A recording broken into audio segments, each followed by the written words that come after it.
And so if you want to see a lot of the stocks that I pick every week for the students, you can just go to drboycestocks.com. That's drboycestocks.com. So feel free to go to drboycestocks.com, and there's a bunch of stuff in there that I invest in.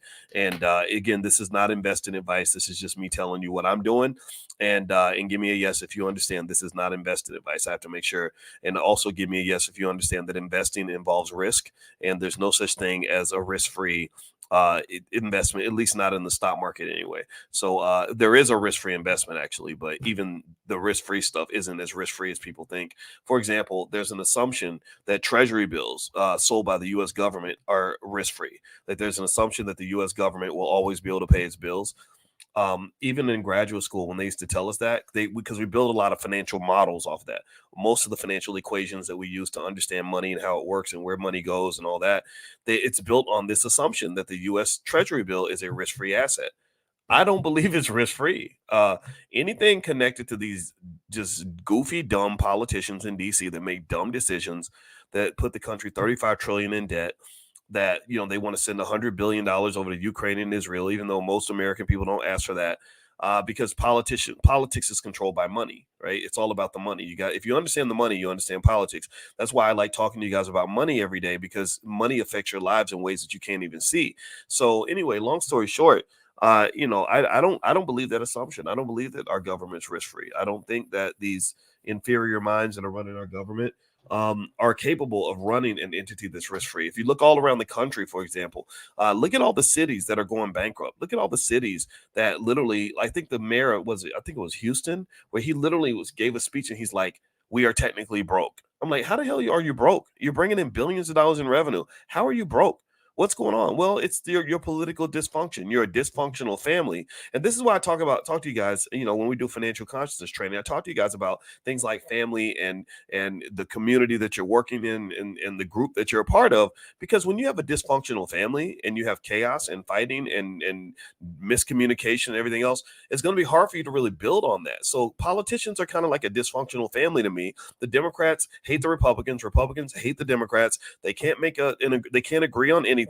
And then as a result, you have these financial problems that could be easily solved. They could be easily solved. Like literally, if I walked in and they said, Dr. Boyce, we're going to make you dictator for a day, and we need you to solve, 50% of our financial problems in a day, or let's give it a week, because I might need a little more time.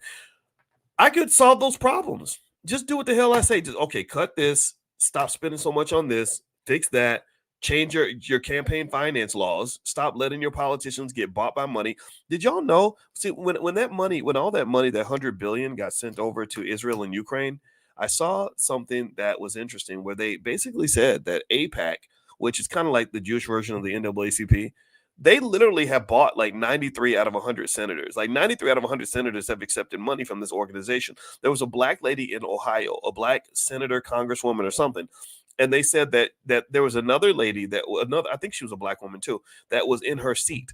And they needed to replace her because she was not supporting what they wanted to do over in Israel. So they went and gave her opponent $1 million to beat her and take her out of office.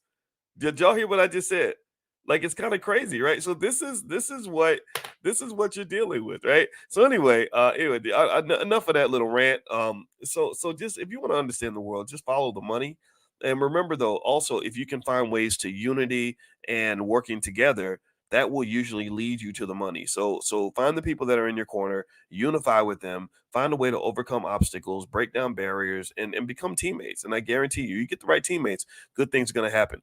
Now, one thing I want to remind everybody of is that the Get Money Fest is hosted by Jay Ortiz, who's a great hip hop artist and a really smart young brother out of Philadelphia.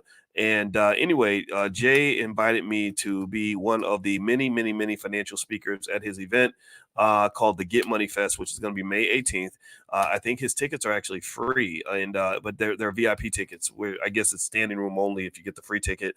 But anyway, so Jay is doing this, and he's really a creative artist. He was actually close friends with that rapper PNB Rock, who was killed out in California. And Jay is one of the artists I mentor. People don't know this, but I've mentored quite a few like young guys that are doing business and hip hop and stuff like that, like D1 and Jay Ortiz and stuff like that. And anyway, so Jay and I had a long conversation about hip hop as I was talking about this whole beef with Kendrick Lamar and Drake, and also after PNB Rock got killed. And I remember saying, I don't really know if hip hop is an industry that you want to be in, right? Because when I was looking at the stuff with Kendrick and Drake, and now somebody's got shot, I said, this is a dangerous profession, dude. So I want you to be safe and I want you to be okay. So let's talk business, right? So anyway, when we were talking business, he told me he's doing this Get Money Fest where they're going to combine art and fashion and hip hop, but they're also going to bring in lots of financial experts. And I just love that. I love the idea of merging hip hop, the power of hip hop, with all the things that make Black people better. Right. I love the idea of hip hop being used to support Black people being healthier mentally and physically. I love the idea of using hip hop to help Black people have better relationships with each other instead of trying to kill each other. Give me a yes if you agree. Give me a yes if you agree.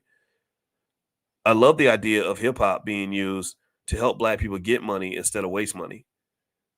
So anyway, Jay Ortiz, he's actually on tour with this artist named Kevin Gates and stuff like that. But anyway, Jay is doing this event in Philly. It's May 18th. Getmoneyfest.com is the URL.